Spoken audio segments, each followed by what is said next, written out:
বর্তমানে আমরা আছি সাভারের কাউন্দিয়া ইউনিয়নে।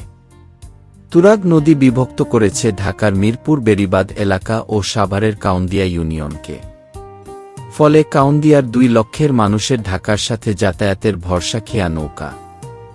স্বাধীনতার পর থেকে একটি সেতু নির্মাণের দাবি এলাকাবাসীর, কিন্তু দীর্ঘদিনও সেই দাবি পূরণ না হওয়ায় এখন একটি বিচ্ছিন্ন দ্বীপের বাসিন্দা কাউন্দিয়া ইউনিয়নের মানুষ।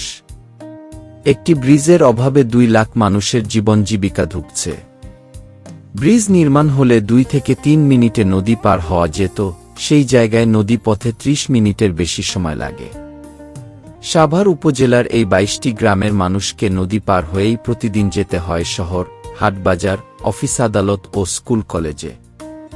বছরের পর বছর ধরে বর্ষাকালে ও শুকনো মৌসুমে নৌকা দিয়ে তুরাগ নদী পার হওয়ার সময় অনেক মানুষ দুর্ঘটনার সম্মুখীন হয়ে মারা যায়। এ এলাকায় মধ্যরাতে কেউ অসুস্থ হয়ে পড়লে ঘাটে কোনো নৌকা পাওয়া যায় না। বিশেষ করে গর্ভবতীদের নিয়ে অনেক সমস্যায় পড়তে হয়েছে, দুর্ঘটনাও ঘটেছে। গত 5 বছরে 150টির বেশি দুর্ঘটনা ঘটেছে, যার জন্য আমাদের কাউন্দিয়া পরিবার থেকে মা ও শিশুসহ 86 জন মারা গেছে।